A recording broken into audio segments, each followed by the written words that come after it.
Always glad to serve you. Come on, get inside. This is 6 years. It's almost. Get in.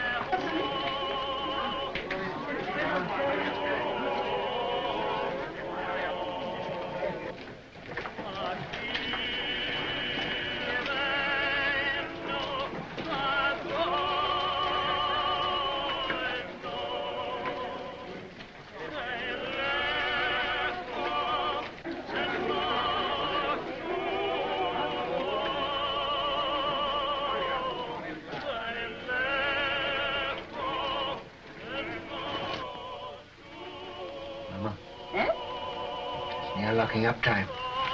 The money hasn't come yet. It's a long road from Hamburg. It'll be here in the morning. Yes, but if anything should happen, all that money, 10,000 gulden. Eh? So much this journey? 7,000 in one lump from Prince Lowenstein's agent, and then all the small sums, 10,000 at least. The roads are dangerous. Tomorrow morning it'll be here. Ah, we should be thankful, Maya. Business is good, eh? Nearly 1,000 gulden since morning. Mama. Eh? That agent. Did you notice him? What? There he sat, sly and smiling, planning to rob this poor old Jew Rothschild. And here I was, so innocent, a little child, a baby, in fact. And there was that fine old clock that his master had sent him to bargain for. Yes. And when at last I let him have it for less money than it cost me, I could see in his eyes how pleased he was that he got the better of this little baby. Sold it under cost? A spat to catch a mackerel, Mama. He thinks he's so clever, and I'm so stupid.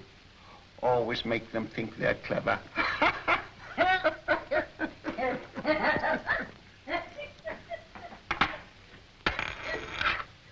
Mama! Eh? I've been robbed. Maya! Bad. A whole gulden. A dead loss. Bad. Are you sure? Sometimes they're only cracked. You're right, Maya. Who gave it you? Could it be that? That agent. And I gave him some wine, too. Some of the good wine. Shh, Maya. He'll come again. Yes. He'll come again. And then, Mama, I catch my mackerel. Well, no one can ever say you don't deal fairly with your customers, Maya. It pays in the end, Mama. Now finish your accounts and I'll lay the supper. All right, Mama. Shan't be very long now. The roast is almost done. Smells good. Huh? Looks good, too.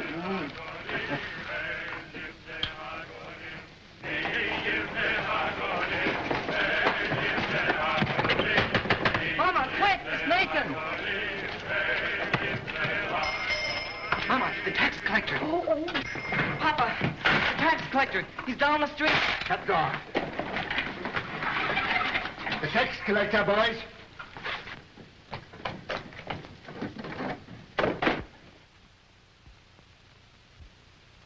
Mama, put away the silver. I have.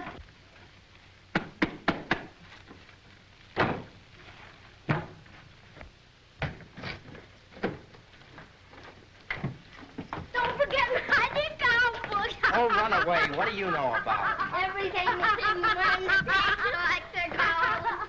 Take those hats off. Here, Mama. Yes.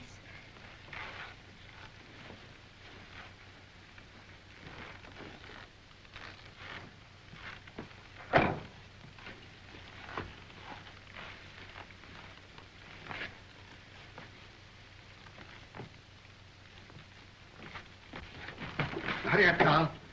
Come up, James. Over the fireplace. Remember, no deal for the last 5 days. Understand? Yeah, Father. Are you hungry? Not so very. Then look hungry. Look hungry. Ansel Solomon, you remain below. Mama, hide the roast.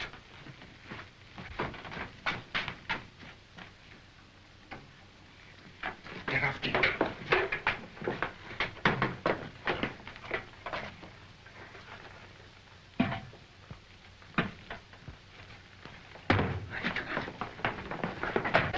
All right, we'll take Rothschild next. Mama, take your sewing and sit there.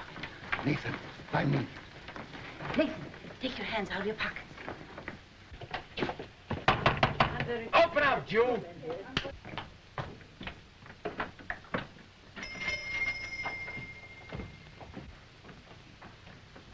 Who is it, Nathan? Now then, Rothschild, Why, it's my good friend, the tax collector. bring out your account book. Certainly, sir. Here it is. I was just looking over it. Things are very bad. I was saying to my poor wife, Gudula, this is our friend, the tax collector. Never have I known such a bad month. No. For 5 days, not one garden have I seen. Customers come, yes, but they don't buy. No. And no one's traveling these days, so my exchange business is worse than nothing. I shall soon starve. Starve, eh? Huh. Something smells good. One of our neighbors must be having a roast. Close the window, Mama. What do you take me for? Now bring out the real books. Real books? Why, Excellency, I don't understand what you mean. Rothschild, you're doing more business than any Jew in Jew Street. You're going to pay 20,000 gulden. 20,000? Oh. Why, a council of the big merchants in the city doesn't pay as much as that. That's another matter. He's outside the ghetto. Oh. He's not a Jew. Oh, if you were going to kill me this instant, I could barely raise 1,000 gulden. Upstairs. That's the house. Pull the beds apart.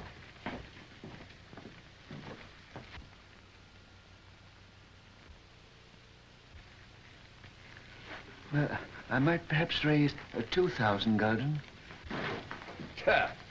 Very interesting. Oh, that. Nathan, lift up the trap door for the gentleman. Just some old stock. We have a little wine down there. Not very good wine, I'm afraid. Good wine costs money. But no account books, no gold, no jewels, I suppose. Jewels. I've had to give up dealing in jewels long ago. It needs capital. Shall I lead the way? You follow. At a distance.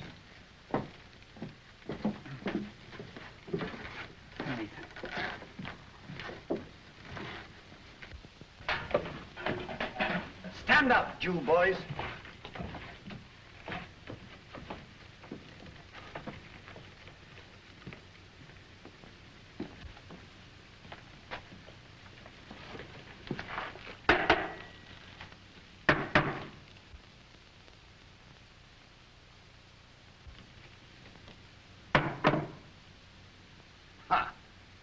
Wine. Fill up a cup. But that's green, Excellency. Do as I say. Oh, it had wine in it after all, eh?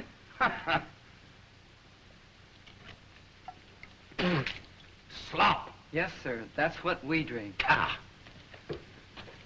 But there's some here that Father keeps for his special customers. Won't Your Excellency try it?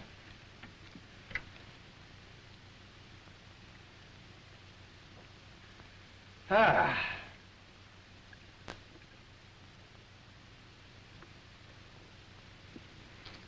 Ha. You old fox. It's good. Your Excellency does us honor. Rothschild, apparently you've been telling me the truth. So do you know what I'm going to do? No, Excellency. I'm going to charge you 20,000 gulden just the same. But I can't do it. There's not that much money in the whole ghetto. Rothschild, you'd like to pay only 2,000 gulden again, wouldn't you? Yes, Excellency.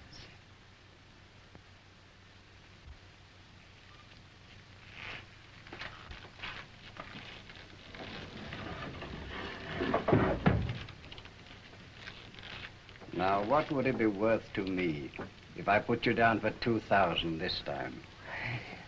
A very handsome present for Your Excellency. Say, 1,000 gulden. Talk sense, Rothschild. I want 10,000. Would you leave me and my family penniless? With a great deal of pleasure. Come now. Well, perhaps 3,000 gulden, but that's the limit, the actual limit. I'll take 6,000. Oh, I will. We'll make it 5,000. All right. Have it ready tomorrow. I'll call. And if any of you breathe a word, I'll have your house burned to the ground.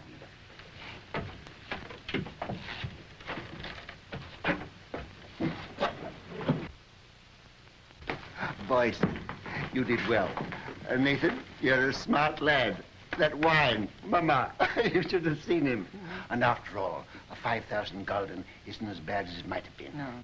But it is bad to have to pay away 5,000 gulden. Not as bad as having to pay away 20,000, Father.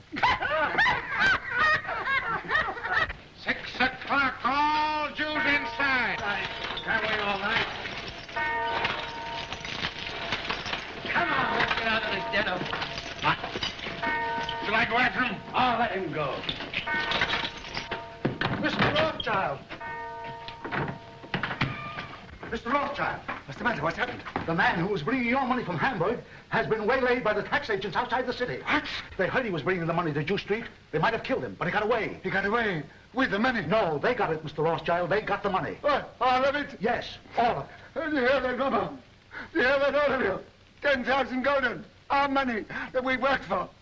Why doesn't the Almighty strike them dead? Papa, don't get excited. It's bad for you. Now listen, you are young. Your lives are before you. You've got to fight. Fight for yourselves. Fight for our people. Mama, I have to cheat the tax collector before my own children. Do you think I want to do that? I live honestly. I trade honestly. I want to be honest with them. But they won't let us. We are Jews, taxed to death. Forbidden to learn a trade, forbidden to own land. They keep us in chains. They send men here to rob us. So work and strive for money. Money is power. Money is the only weapon that the Jew has to defend himself with. Oh, Mama!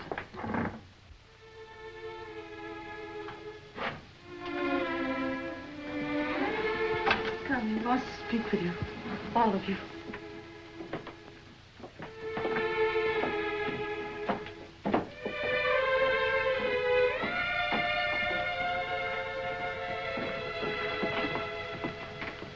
We're here, Papa. All of us. My sons, when I go, I leave you in your mama's care. She is wise, far wiser than I, and good. Do always as she says, and you will grow rich.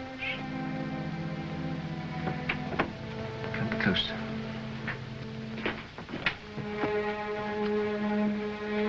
Much money is lost through sending gold by coach from one country to another. In times of war, it is seized by the enemy. In times of peace, by thieves. You are 5 brothers.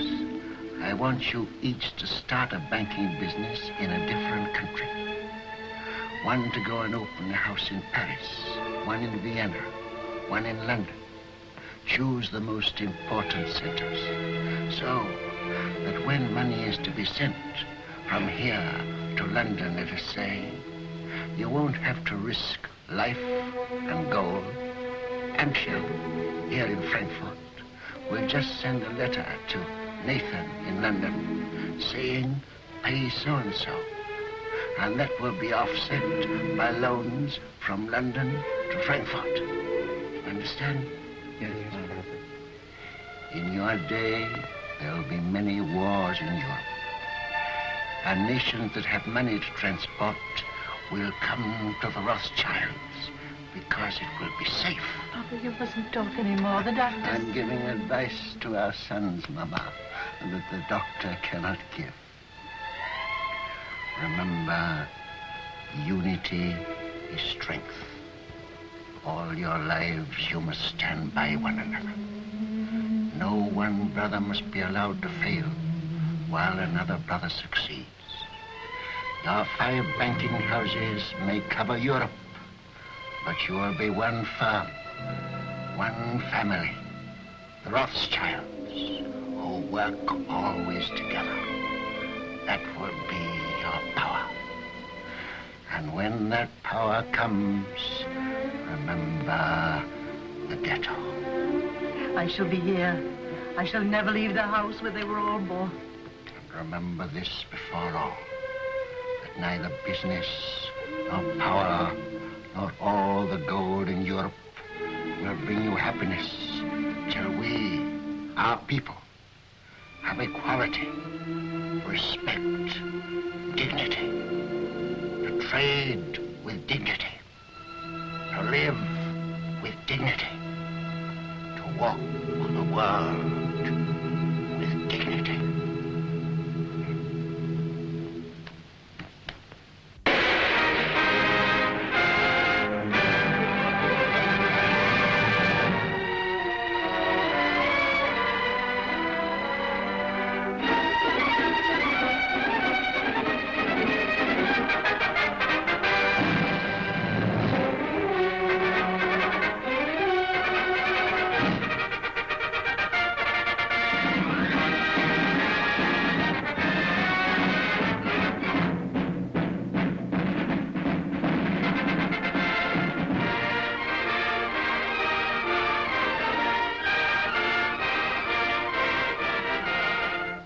If Napoleon is to be beaten in the East, we must have 15 million florins immediately, and more later. I think it can be done, Prince Metternich, but I shall have to consult with my brother Nathan in London. Come, Solomon, can't you decide now? Your Highness is aware that the Rothschilds work as a family, and we've made Nathan our head.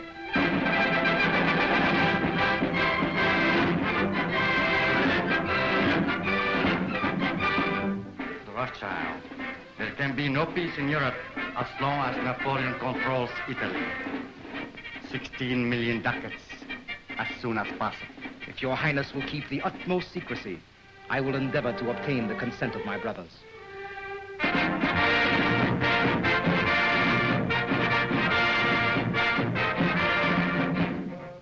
You must realize, Monsieur de Talleyrand, how difficult it is for the Paris House of Rothschild to help the Allies against Napoleon. My dear Monsieur James, I will be as secret as the grave. But we must have 50 million francs.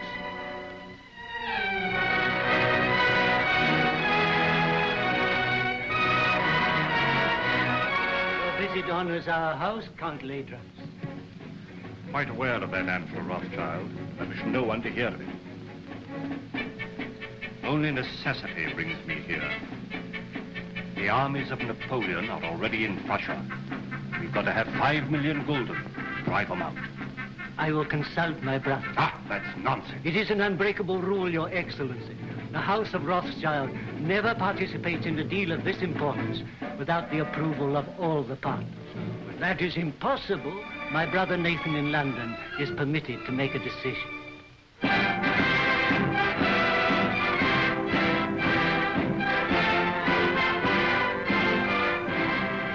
It may be that just one more loan will carry us to victory. You've been most generous, you and your brothers too. And I can assure you, sir, that His Majesty fully realizes that the House of Rothschild has already contributed 10 times as much as any other banking house in Europe. Captain Fitzroy arrived this morning from Wellington's headquarters, and he's told me how much the General appreciates what you've done. Lord Wellington's language on the battlefield can't be repeated, sir. But I've heard him declare that he wouldn't swap any one of those 5 Rothschilds for any 5 of Napoleon's brigade. May I tell the Prime Minister you agree to one more loan? Do you realize, gentlemen, that the Allies are drawing on us throughout Europe? It's money that wins wars. It's money that makes wars. With £5 million, we can hold Napoleon at bay. Mr. Harris, tell the Prime Minister I decline to raise £5 million to keep the Allies fighting Napoleon. I'm sorry. But you can tell Lord Wellington that the 5 Rothschilds will let him have 10 million if he'll guarantee to smash Napoleon. Oh, excuse my hat, gentlemen.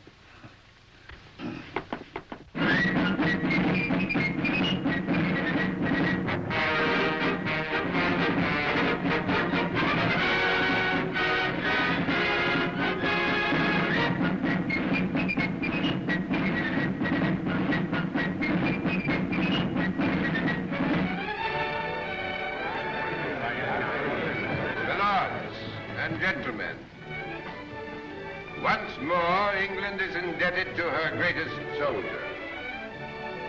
It is my privilege as Prime Minister to thank him on behalf of England for his glorious achievement.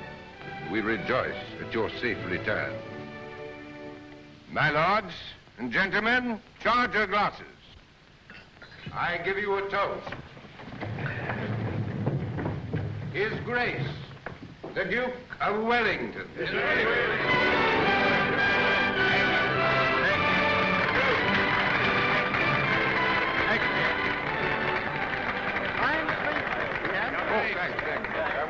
Well, that's over. Empty. Who's got some snuff here? Yeah. England's the greatest soldier. Yeah, that's all right. May I shake your hands, Your Grace? Thank you. Yeah, here it is. Why wasn't Rothschild here? There was some feeling. Wasn't he asked? Well, no, Your Grace. Some of these people... Wasn't the man who paid for these dash wars important enough? It wasn't a question of importance. Well, if he can't come here, I suppose we can still go there. Fitz. Yes, sir. Just as soon as I can get away, we're going to call on Nathan Rothschild. He ought to have been here. Dash light, I call it. More snuff. You know where the old boy lives? Very well indeed, sir. Oh, you young blackguard. I'd forgotten about that daughter of his. Devil.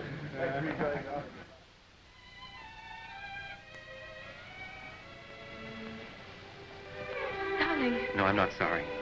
Not in the least. neither am I. It just stopped. I've been trying to tell you for a long time. I've wanted to kiss you. Yes, I know that. But when it came, it was so sudden, it rather frightened me. Frightened? The captain of the guards to protect you? Ridiculous. Well, the captain of the guards is a very dangerous person. Only to his rivals. You know you're a very conceited young man. You haven't even asked me if I loved you. Well, don't you? Yes, I do. I love you more than anything else in the world.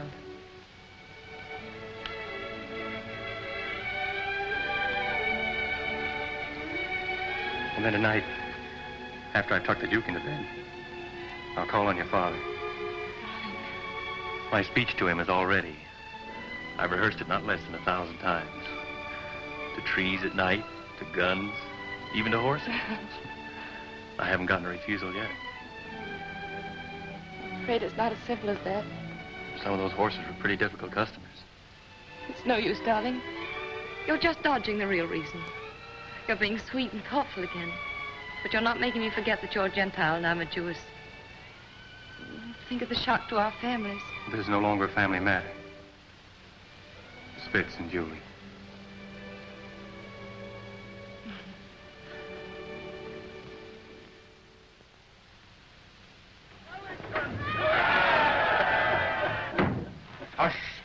Hush. I've had that crowd at me heels all day. If they had any sense, it's you they'd be following around, not me. Oh, we Rothschilds have had just as big crowds following at our heels in Frankfurt, but not with cheers. Well, I'll cheer for you, gladly.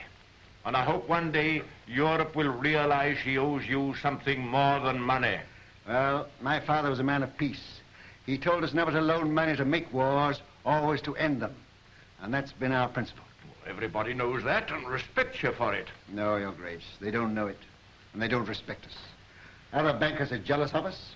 The man in the street thinks we're just Sherlocks, and Europe hides its head for shame because it borrows from the Jews. I suppose you know it's that Prussian fellow, Count Lederans, that's responsible for that rot. I know. He hates me and all my race. He's a proper jackass, Rothschild, and he ought to be hanged. I must admit that the same happy thought has occurred to me more than once. You know, it's a danger having a man like that in authority. Always making enemies. Well, that's the danger, as they may need us again. What do you mean? Well, perhaps we're not out of the woods yet. Why, Napoleon's scotched. Napoleon's in exile, but he's not dead. As good as dead, Rothschild. As good as dead. Ah, perhaps. Another brandy, Your Grace. Ah. I've often thought it would have saved a lot of trouble if Napoleon had been born an Englishman. Oh. Where would I be then? Why, his commanding officer, of course. Oh, thank you. Sound brandy you've got here, Rothschild. To the peace of Europe. Well, I'm a soldier, but I'll drink to that. see, Rothschild. A little secret. Mind you, I oughtn't to tell you this, but I just heard this morning that they're going to float a dash big loan to put France on her feet. An enormous loan. The biggest thing ever issued. Yes? Well, they've got to do something. France has had 20 years of war and the whole country's torn up. But now they've got peace. They're going to get together, the five allied powers, and help her out. And the banking house that floats this loan will at once become the most powerful in Europe. Its prestige will be enormous. That's it. Now's your chance.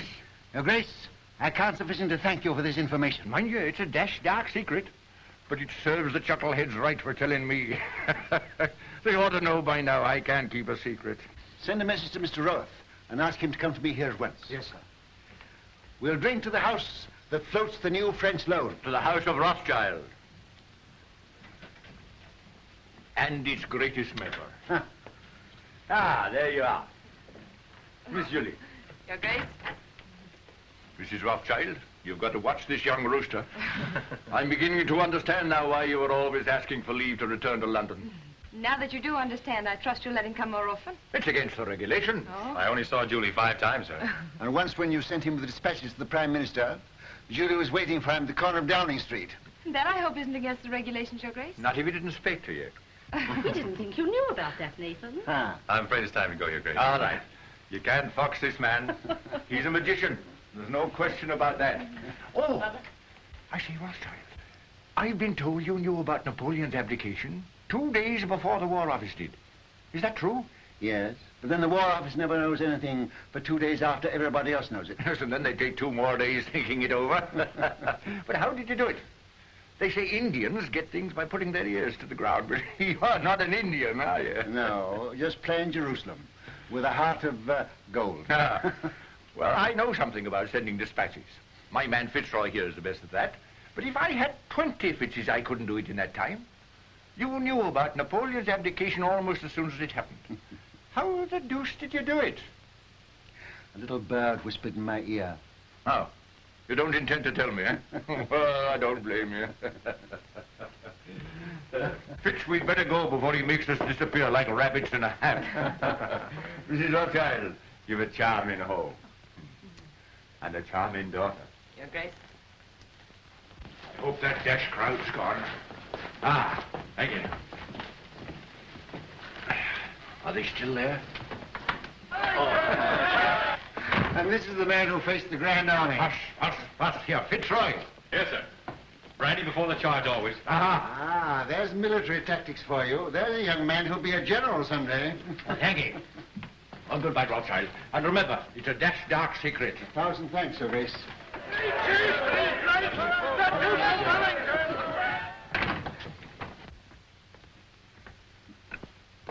There he goes, longing for the peace and the quiet of the battlefield. Yes, sir. Mom, I ought to be very happy, but I'm not quite. What is it, dear? Fitz says it's nobody's business but ours, just his and mine. But it's his wretched family I'm thinking of. You know, Mother, nearly all of his aunts are duchesses and countesses, and oh, I'm so afraid they'll turn up their noses. He doesn't object to our money, I hope. No, he says he's willing to overlook that. Oh, I'm glad to hear that. Father, please don't think of Fitz like that. Please don't. You're hurting her, Nathan. Isn't that rather cruel? Oh, no, it's my fault. I never told Father I really cared as much as I do. And you didn't either of you think I knew. We businessmen are not supposed to notice unimportant things like daughters and wives. You should know better than that, Hannah. Well, I knew she loved him, but we thought we'd tell you when you got to know him better. Julie, you know the tradition of our family. A Rothschild to marry a Rothschild. But I wasn't a Rothschild, Nathan. No, but you were Hannah.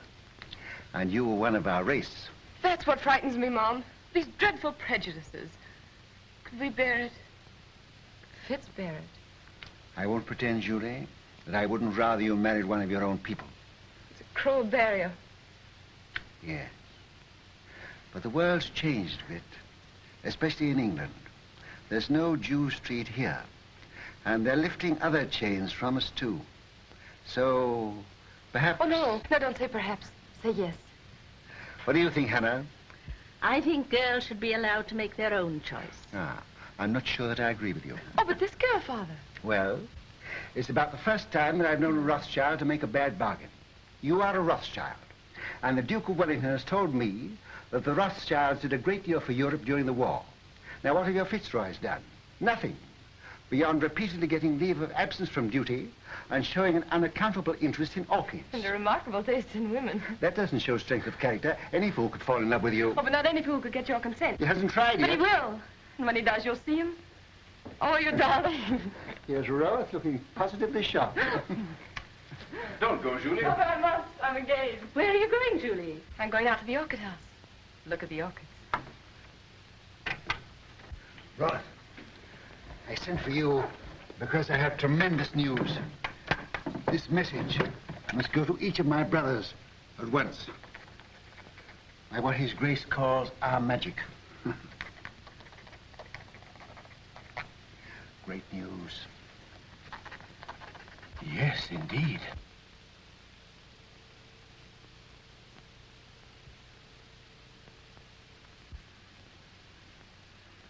Let me have the earliest possible dates on which all private loans can be recalled. Give instructions to grant no more private loans until further notice. I must know at once the exact extent of our available capital. The most important deal the House of Rothschild has ever attempted.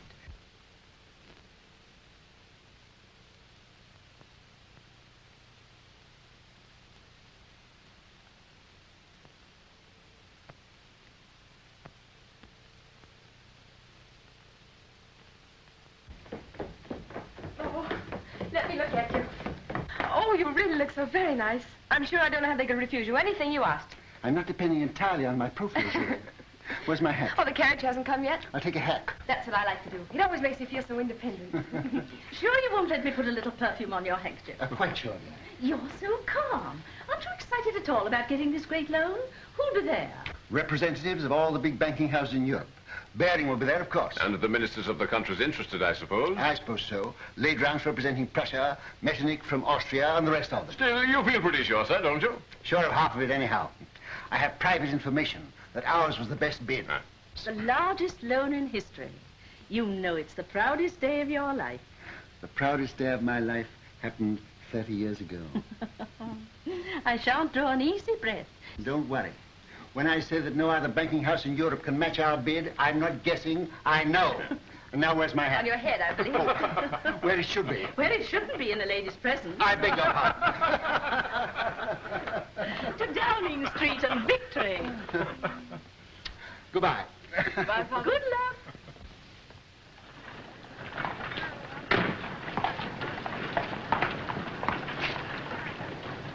Thank you, sir.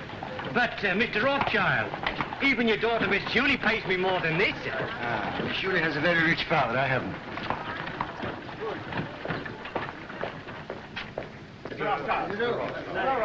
Mr. Gameler. Mr. Rothschild. How do you do? Very well, sir. How are you, Rothschild? Hello. Am I too early or too late? Early. They're still in the conference room. Oh. My lords and gentlemen.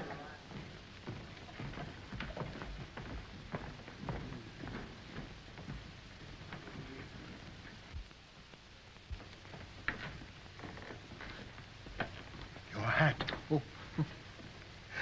Thank you, Mr. Barrington. The meeting is called to order. Gentlemen, bids for a French loan for 450 million francs have been received and recorded. Offers to take all or a part of the issue of bonds, the greatest single issue in the history of European finance, were received from the following banking houses. J. Lafitte and Company, Paris. Gay Moulin, Vienna. Hope, London. Bertrand de Lis, Madrid. Baring and Company, London. It is the decision of the conference that the highest authoritative bid is that of Baring and Company, London. They will be awarded 3/4 of the issue at 71. There being no further... But you're mistaken, Mr. Harris, there is. Mr. Nathan Rothschild.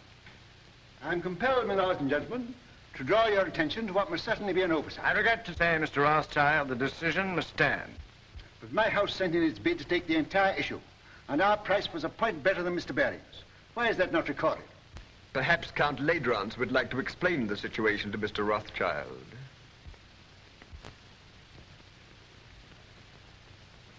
Your Excellency.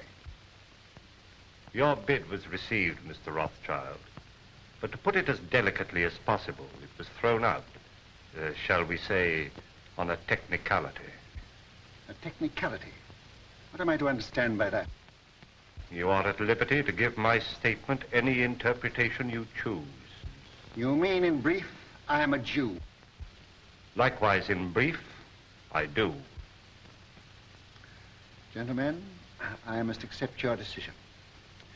But since Count Ladrans has been frank enough to admit the reason for our exclusion, I venture to advise him that these attacks on my race are ignorant and futile.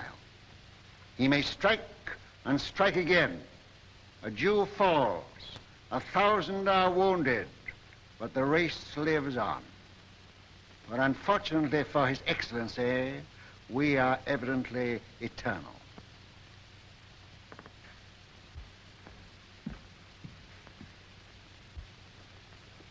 Mr. Harris, you say that Bearings take 3/4 of the loan. May I ask who takes the other 1/4? That is being taken up by Count Ladrans, Prince Metternich, Count Talleyrand. I see. A family party. Good day, gentlemen. Your luck is out, Mr. Rothschild.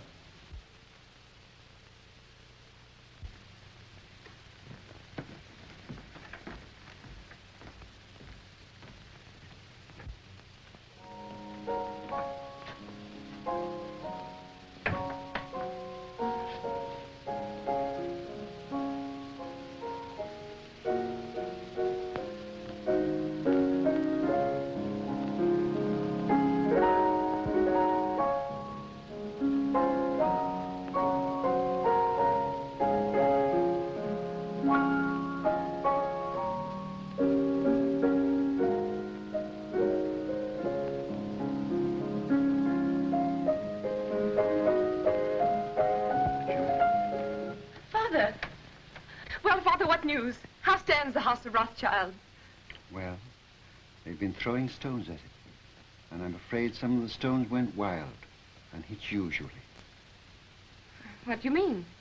I've just come from a meeting of men in society, the kind of society to which Fitzroy belongs. And they stoned me because I'm a Jew.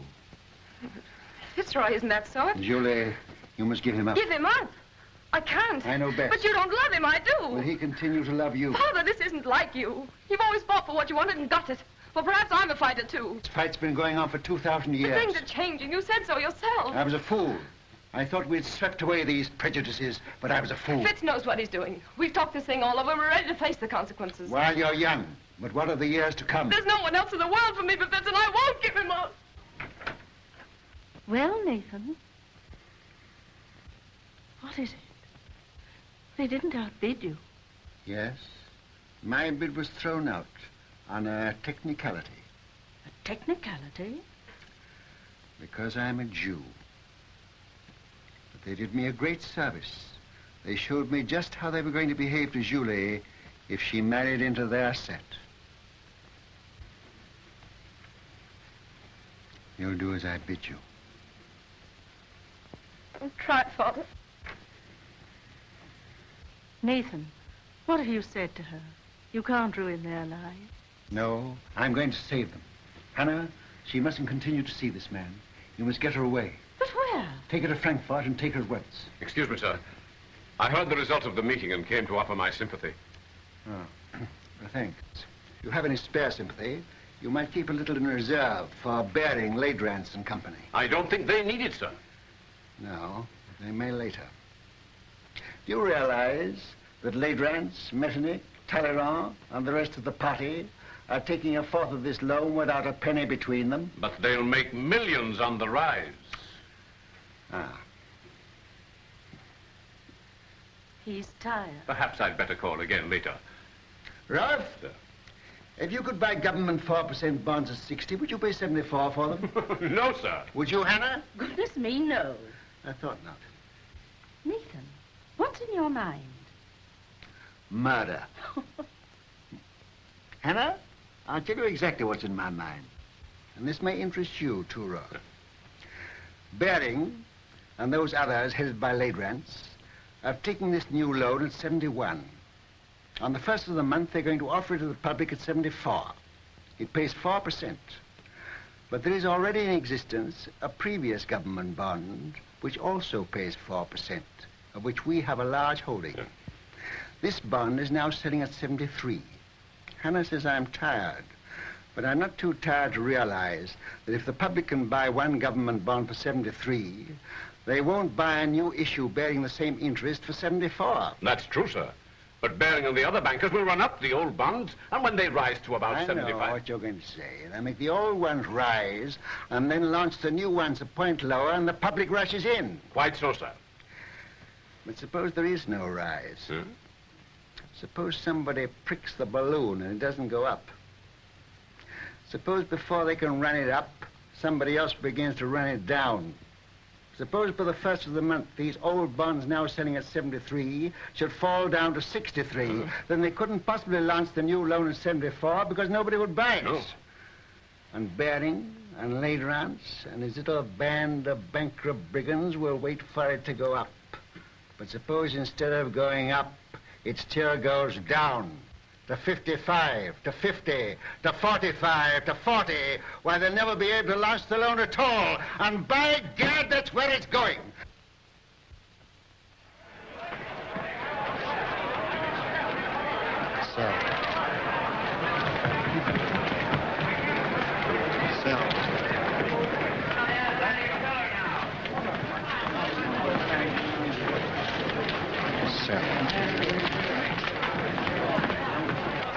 Look at Rothschild. You'd think he was selling apples instead of government bonds. Funds are now at 53. All right. I'll keep on selling till I tell you to stop. You're creating something like a panic on the exchange, sir. I know. What kind of a flower is this that Hannah gave me this morning?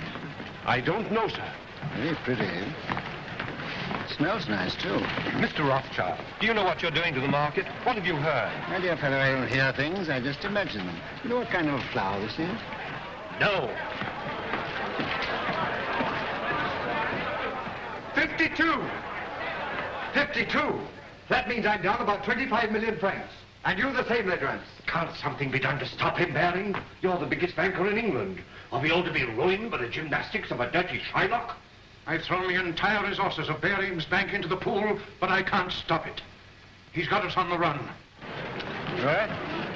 I bet you half a crown that Baring makes straight for this post within 2 minutes. I'll take you, sir. I'm tired of losing money. I'd like to win some.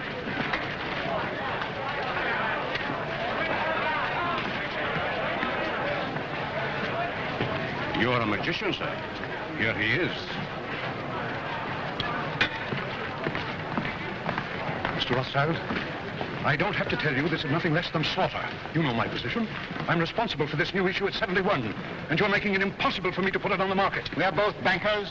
You knew I ought to have had a share of this loan. Why did you shut me out? Certain pressure was brought to bear on me. Ha! Ladrans. Well, yes. Then let Ladrans speak for himself. All right, Mr. Baring. I'll come. I'll follow you.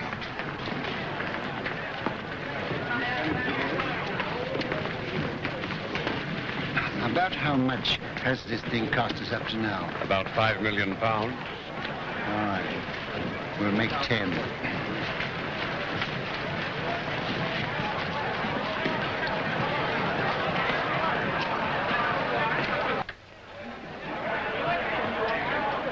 I hope I haven't kept you waiting, gentlemen, because I know you must all be very busy. We sent for you, Rothschild, to make you an offer. You resent being left out of this loan. Mr. Baring, as you know, holds 3/4 of it. He is prepared to part with half of that to you. Will that satisfy you? What about the other quarter? That, as you know, is held by us. Oh, yes, you bought it at 71. Well, we're responsible for it. You bought it at 71. It was allotted to us. And not against your will, I hope. Certainly not. So you bought it at 71. What do you mean, bought it? Can you pay for it at 71? You know perfectly well that no one is prepared to pay in full for an entire issue. Were you prepared to pay anything? Could you have stood a 10-point drop? No. You took it for a rise. You're financially irresponsible, the whole lot of you, except Mr. Baring. Well, I know just how much money you've got, each one of you. And if I like to hold down the market till after the first of the month, and I can, you're all ruined and dishonored. including Bering's Bank. Now, I'll rescue you on one condition. That you pass me the entire issue at 68. That's impossible. Now, what excuse can we offer to the public? Just say it was found necessary. On what grounds? Oh, on a technicality. No. Very well. Wait, please. We have to deal with Mr. Rothschild. Under the circumstances, I consider his offer a generous one. And as the head of the House of Bering, I insist on Mr. Rothschild's terms being accepted. What? Are you going to take it off our hands, Rothschild? That's uncommon good of you. Hey, Count Road. Are you also on the preferred list? Yes, but I much prefer to be off of it. Well, We've no choice. I accept. I say yes without hesitation. Complete Rance? Very well. To save time, I had this little contract drawn, which I shall ask you gentlemen to sign.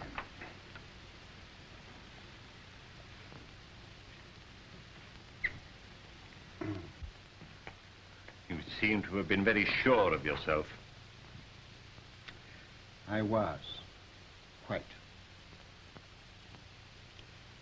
Will you sign first?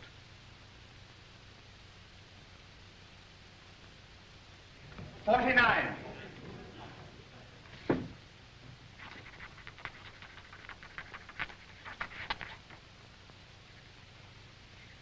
You won your fight with me, Jew. But remember, victory may be bought too dearly.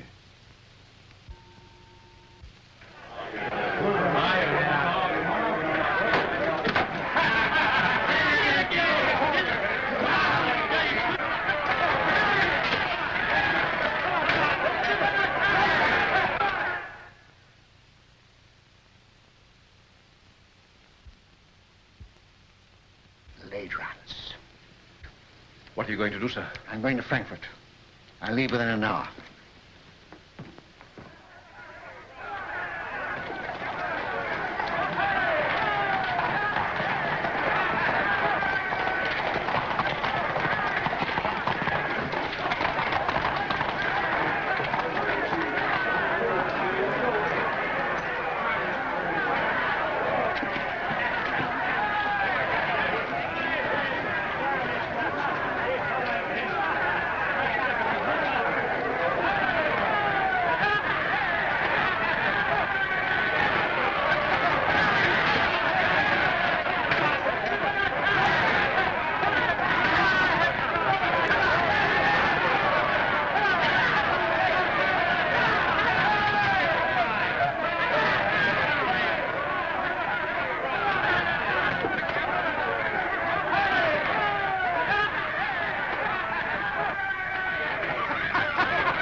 Come, Mama. You know the doctor's doing everything he can for you. Yeah. You must remember, Mrs. Rothschild, you are 88 years old, and I can't make you any younger.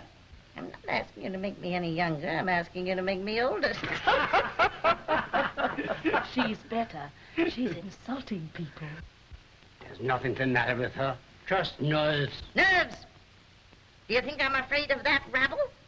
I've had 88 years of this, and I'm not dead yet. But we want you to come away with us for a few months. You're not safe here. I was born here, and I'll die here.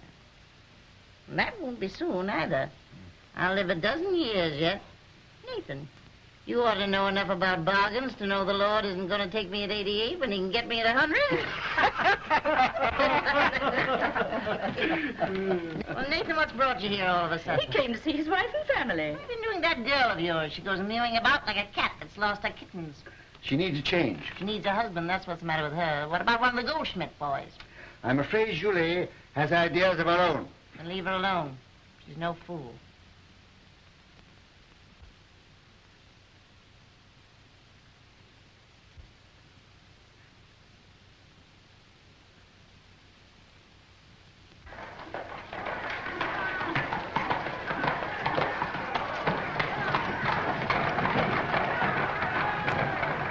Can you tell me which is the Rothschild house?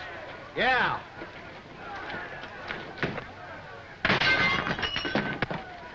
That's it.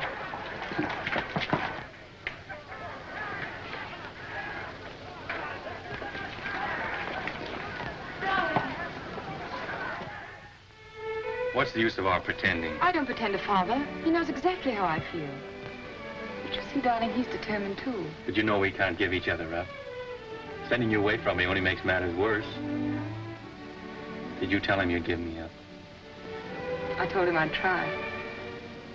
I don't seem to be trying very hard, do I?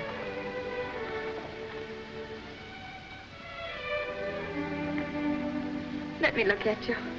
How long did it take you to get here? How long have you been riding? I left yesterday morning. How'd you manage? I asked Nosy for leave. Who's Nosy? That's what we call the juke behind his back. Oh. I think he guessed where I was bound for. Mm-hmm. Anyhow, he said yes. Mm-hmm. Of course, I'd no idea your father was here. No, of course not. What are we going to do? I'm going to see him and have it out. Fitz, Oh, darling. Won't you see this through with me somehow? I've got you and I'm going to keep you.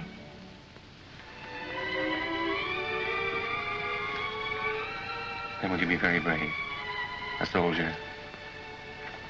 And wear this ring. Oh, yes. It's one of those family things. My mother wore it. Oh, it's lovely. What's the meaning of this? Father, Fitz has only just arrived. I saw him and brought him in here. Does your mother know? No. No, nobody knows but us. Why are you here? You knew my wishes? I came here for the same reason you did, sir. I heard there was trouble and Julie was in danger. Go to your mother. I'd rather stay and hear what you have to say to Fitz. Please go, Julie.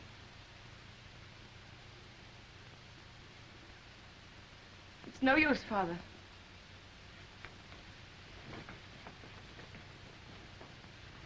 I had a good reason for keeping you and my daughter apart.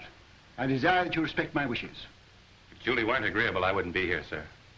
But her happiness is involved as well as mine. Unfortunately, we differ as to where her happiness lies. What has changed your attitude toward me, sir? Captain Fitzroy, I doubt whether there's a single man in London today who would suspect me of being a sentimental fool, which apparently I have been. But fortunately, I have a certain amount of common sense, which sometimes comes to my rescue. You'll please understand that your attentions to my daughter are objectionable to me. What is your objection? You're not of our race. That's an objection I think you might have raised a great deal earlier, I sir. was a sentimental fool. Walk through this ghetto. Go into the Jewish quarter of any town in Prussia today, and you'll see men lying dead. Julie's people killed by your people for but one crime, that they were Jews. Now do you understand? I'm sorry, sir, but I still love Julie. Julie is a Rothschild, and she'll not marry without her father's consent. Good day.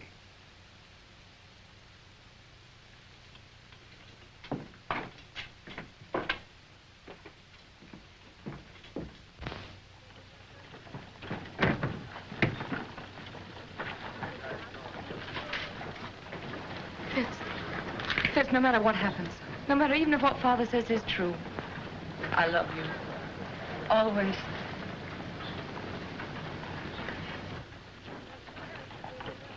The Jews of Prussia know that this uprising is the direct result of your quarrel with Ladrans, and that has made them bitter against you.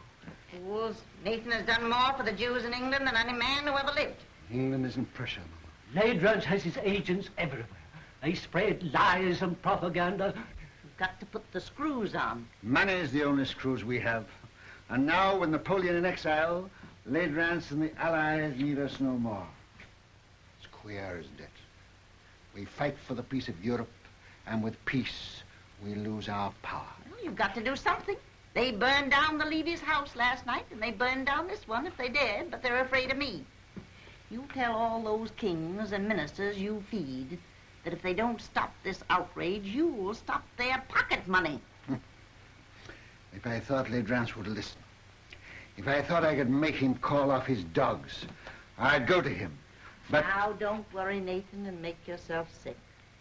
The Lord isn't going to desert us. So take a rest. Leave the work to him. If there was only some way you could handle Ladrans. For the sake of our Jewish people, I think you should go to him, Nathan. Grovel at his feet, eh? All right. If you think so, I'll go. He must have his price. And whatever it is, I'll pay it.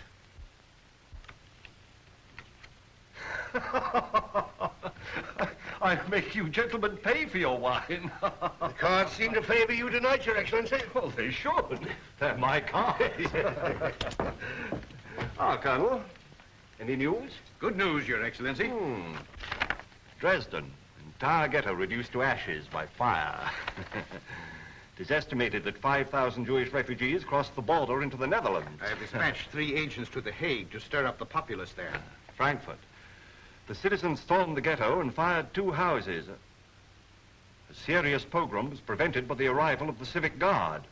Who ordered out the Civic Guard? The Burgomaster, but he won't interfere again. We've explained Your Excellency's campaign. That's splendid news, Colonel. I have still better news for Your Excellency. Yes? Nathan Rothschild is in Frankfurt. He arrived from London last night. If he tries to leave, I want him arrested at the border and brought to me here. Yes, Your Excellency. Upon what grounds? Make your own grounds. Yes, Your Excellency. The House of Rothschild. The house with the red shield. I'll make it red.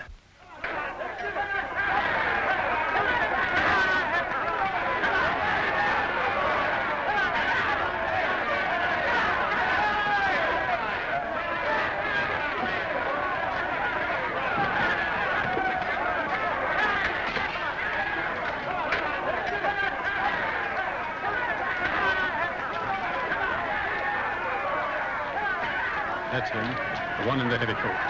Goodbye, sir. And I promise you I won't come back without an agreement from Ladrans to stop this Pope, whatever the cost may be. May God be with him. Send word to stop his carriage as he starts to pass through the city gate. Seize him and place him under arrest. Quick. Mr. Rothschild! Mr. Rothschild! What is it, Schumann? This message just arrived at the office, sir. It's from Mr. Nathan. Me? Yes, sir.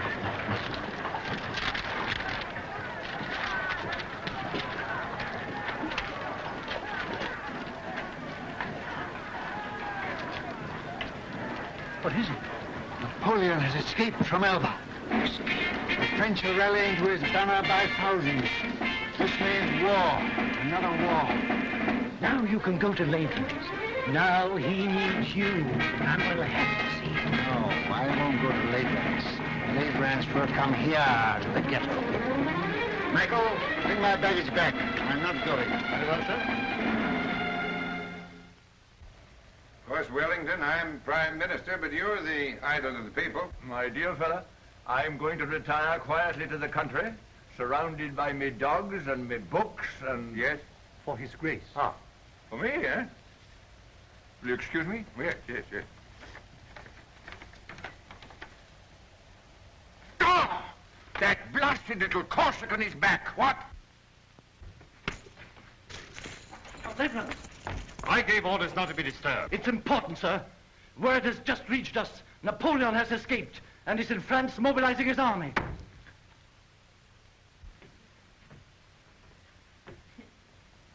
Mama, dear.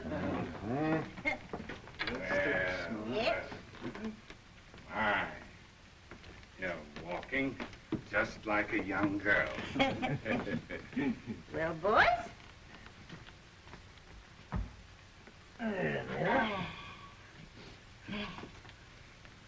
Come here. Let's have another look at you. Well, you're all growing up, aren't you?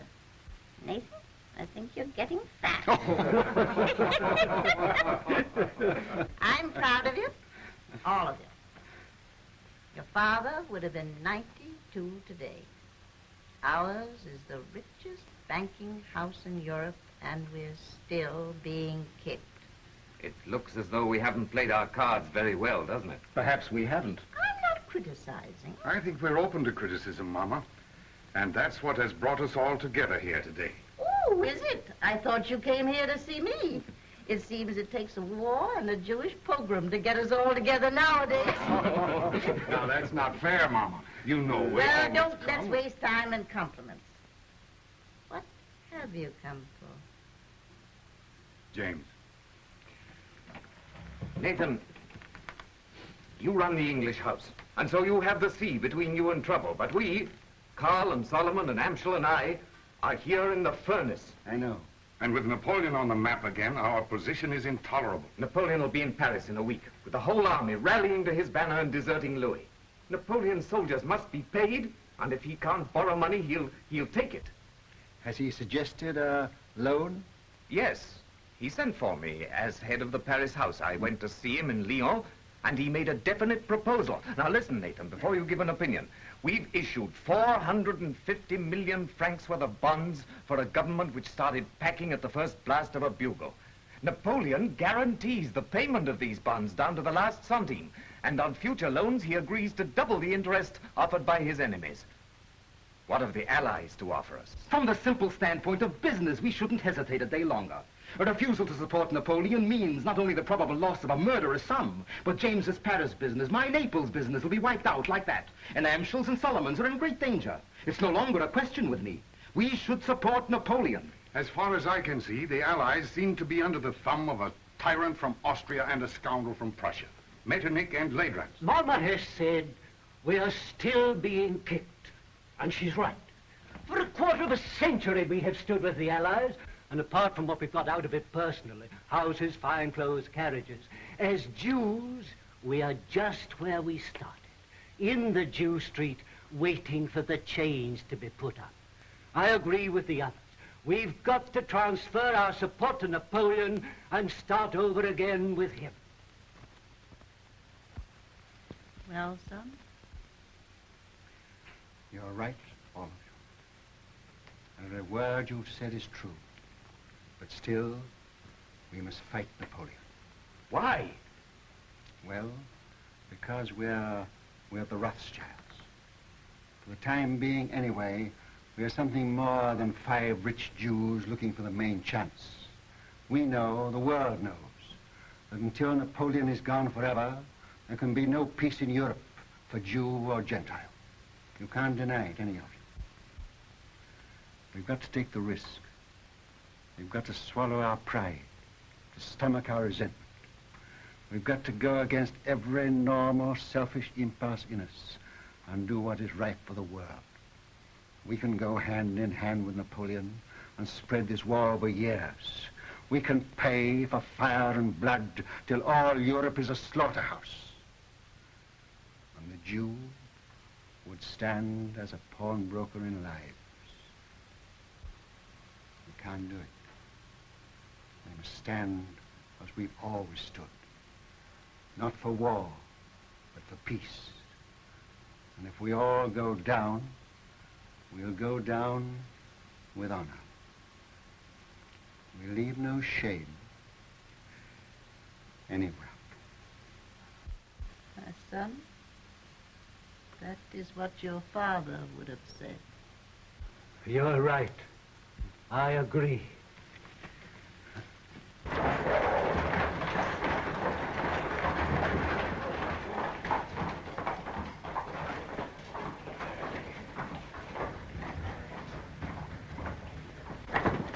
The house with the red shield, Your Excellency.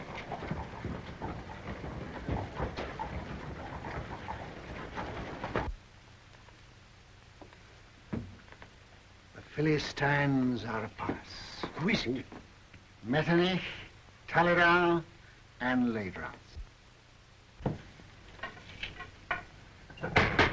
Could that be the tax collector? Something very like it, Mama.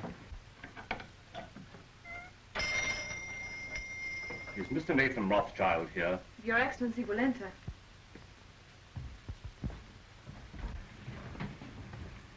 Lords, this is a great pleasure. But how did you find your way? The Duke of Wellington was kind enough to supply us with a guide, Captain Fitzroy, who has, I believe, been here before. Won't you come in? My brothers and I were speaking of you only this moment. Prince Metternich.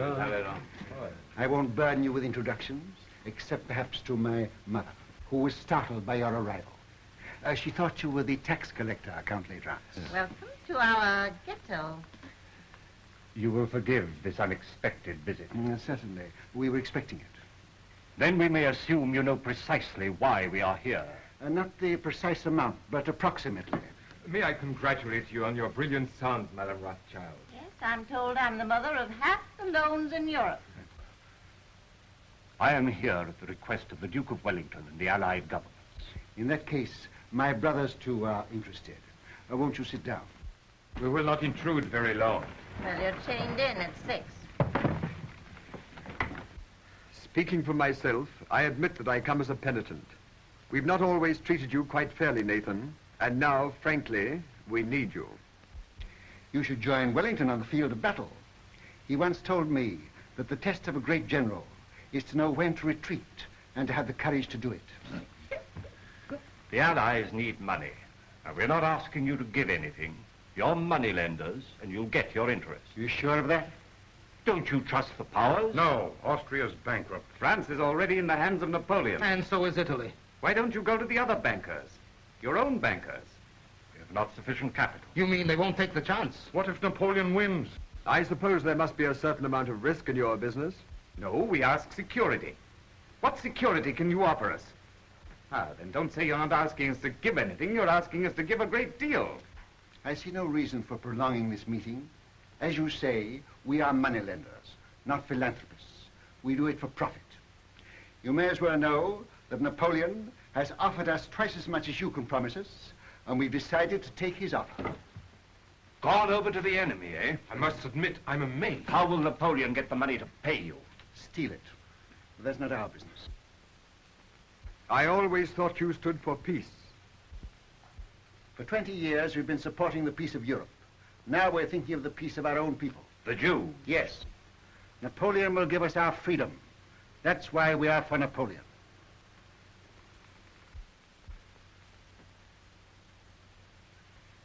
Is that your only reason for deserting the Allies?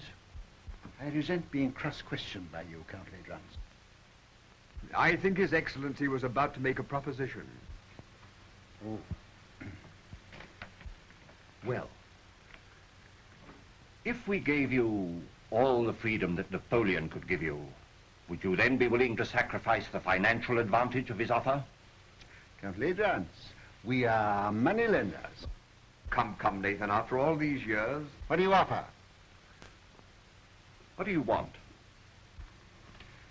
Brothers, may I speak for you? Yes, of course. We require an agreement, a treaty, signed and guaranteed by your governments, giving to our people absolute freedom. In this agreement, they would lose their chains. They would have the right to follow any trade, to own land, to live with respect, and... Remember what our father said, Mama? To walk the world with dignity. I fear we will have to lay that before our respective governments. You are your respective governments, and you know it. The day this agreement is signed, the resources of the House of Rothschild will be at your command, and not before. Very well, we accept.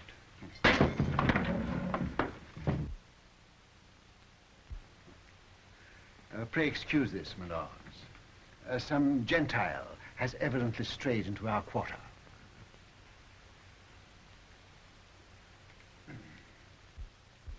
Goodbye, Granny. Goodbye, my precious. Goodbye, dear. Who's got my hat? Oh, here you are, Father. Oh.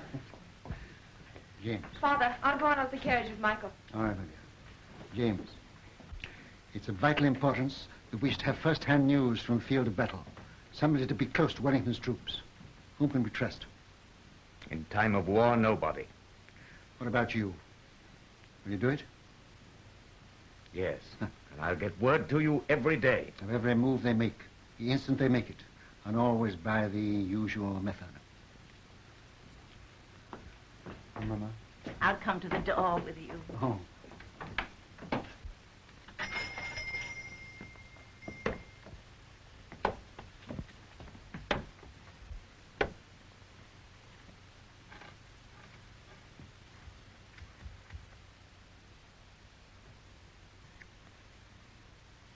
won't let it be a long war, will you? It shall be just as short as our money can make it.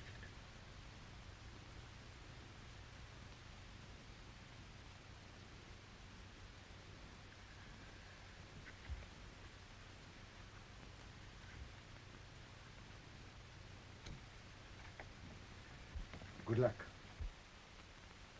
Goodbye, Mama.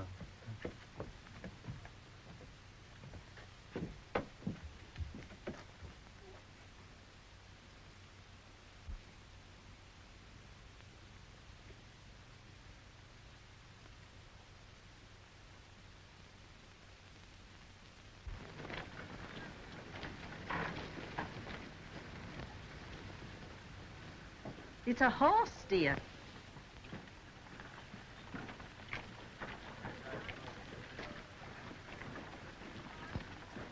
This time I'm here by command of the Duke of Wellington, sir.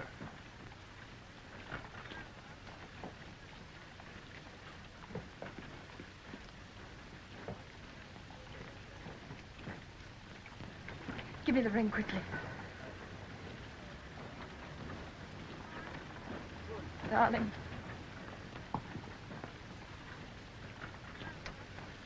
Well, I must say I hope the entire war isn't going to be conducted on this romantic basis.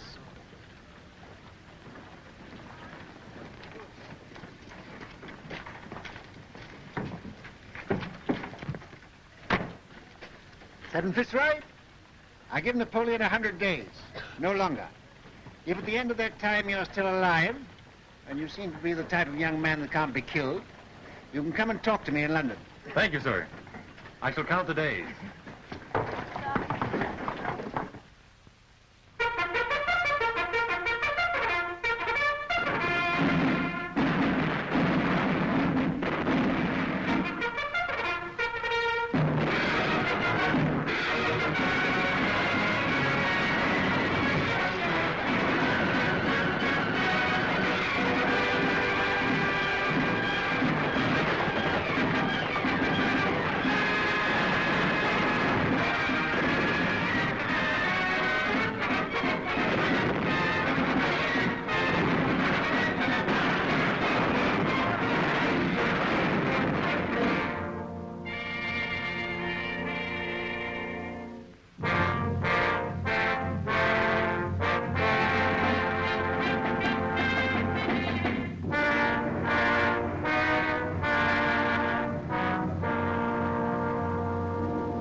Nathan, the Times says there's a rumor that the stock exchange won't open today.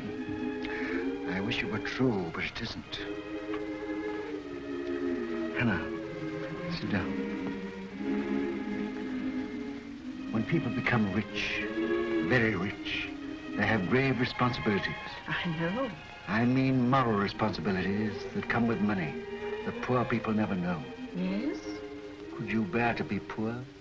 Really poor? I'm asking you now because tonight may be too late. Tell me what you mean. I'm buying on the stock exchange when everyone else is selling. I'm risking everything we have to save the credit of England.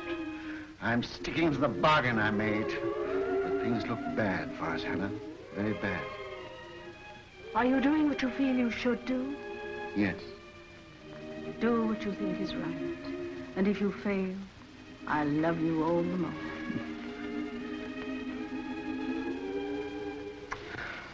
And whatever happens, with your love and your flower in my buttonhole, I'll still be the richest man in the world. Father, Mr. Rose brought a message. May we hear it? It just came, sir. I thought you should have it before going to the exchange.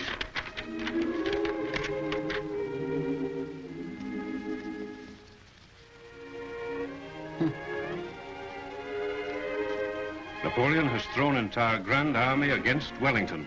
James. Worse and worse.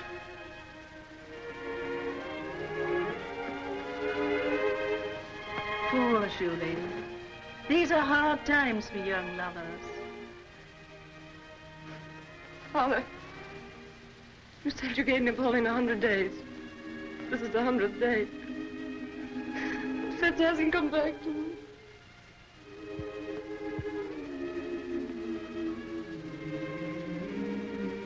Remember, I'm a magician. My day may be over, but I know there's a message of love and hope on its way for you.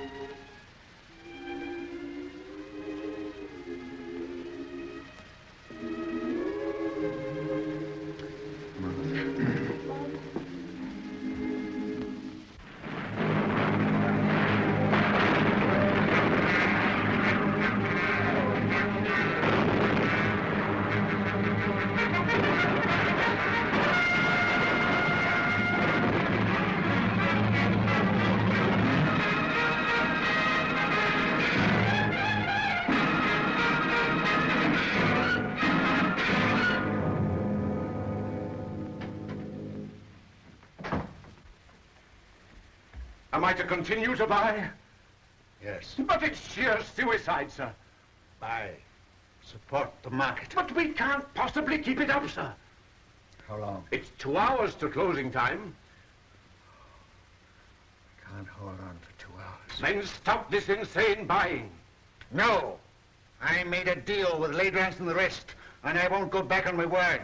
Buy till we break. But do you realize, sir, that you're holding more than any man ever held in the history of the stock exchange? We've picked our horse, we'll back it till it drops. But here are messages from your brothers begging you to hold back. You're alone in your judgment. I am blind. Where will Europe be if England is bankrupt? And if I can't hold the market, England's credit is gone. But no one man can hold a nation's credit single-handed, Mr. Rothschild. One man can try. I'm fighting in the only way I can fight, with money. I'm giving all I've got to give for the peace of Europe. And whatever other Englishmen do tomorrow, I buy today. Mr. Rothschild, forgive me, but while rumors reach the exchange that Wellington has been defeated. It can't be true. I should have heard long ago. We owe so much to you. Will you do one thing more? Come and show yourself on the exchange. They say you're ruined and dare not face the music. There's a wild panic. Your presence may steady the market. I come.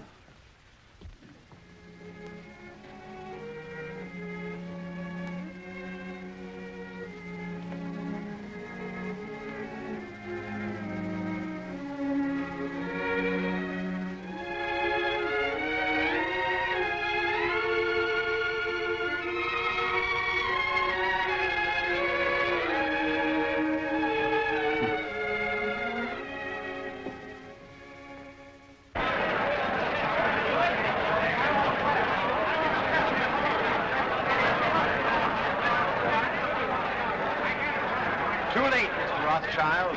You backed the wrong horse this time. Rothschild, you've lost your luck.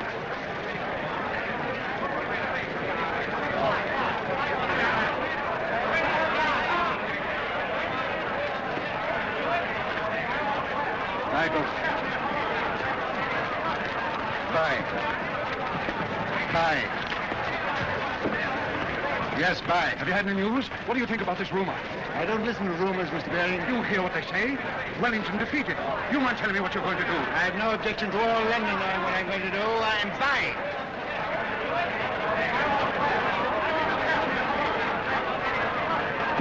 Mrs. Rothschild asked me to give you this. Did she come here to the exchange? So? Yes.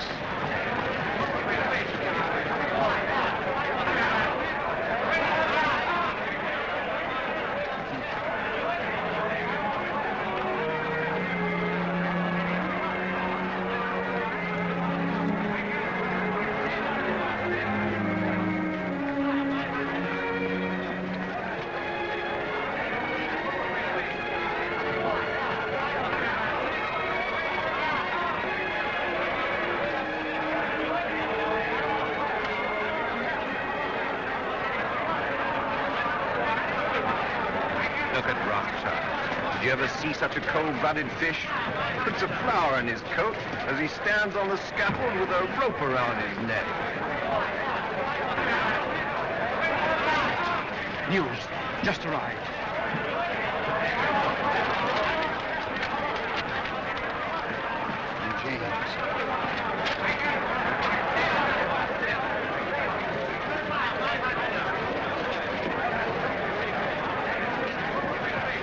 Britain victorious at Waterloo.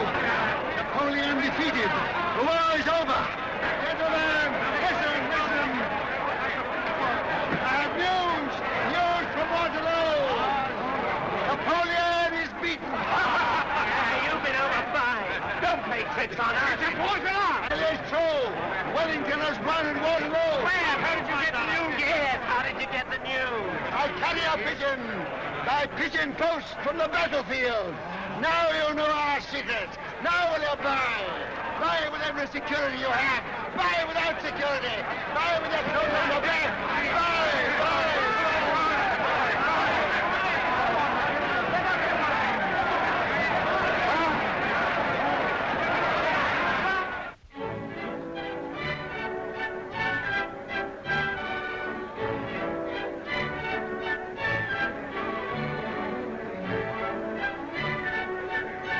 Rothschild, do tell me how it feels to be the richest man in the world. One has to be very clever to make a fortune these days. Perhaps, but far more clever to keep it. Really? Well, I wish you'd tell me how to make money on the stock exchange. What's the recipe? Oh, same as for a cold bath. Quick in and quick out. Excuse me.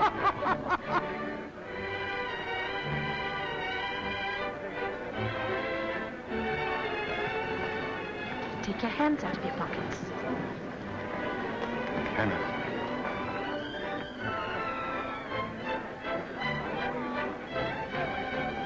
Strange, isn't it? If young people like that should be just as interested in romance as you and I. May I congratulate you, young people? Thank you, Your Grace. Nathan, you're worried about something. Yes, Hannah, I am. I'm confoundedly worried. What is it? Well, Mr. Rothschild, my congratulations. Harry, George, just the man I wanted to see. I'm very worried. Which knee do I kneel on when I go before His Royal Highness?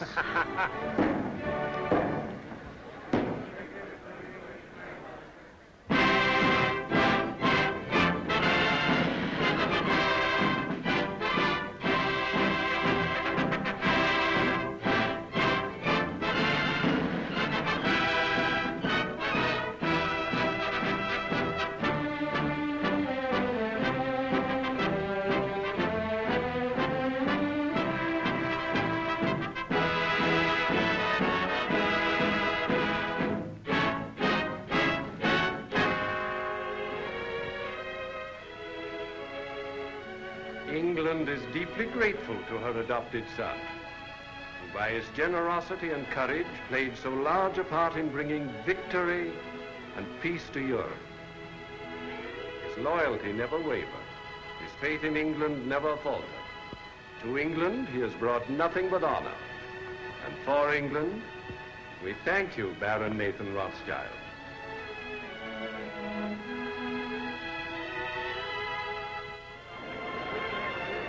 Hannah, I used the wrong knee.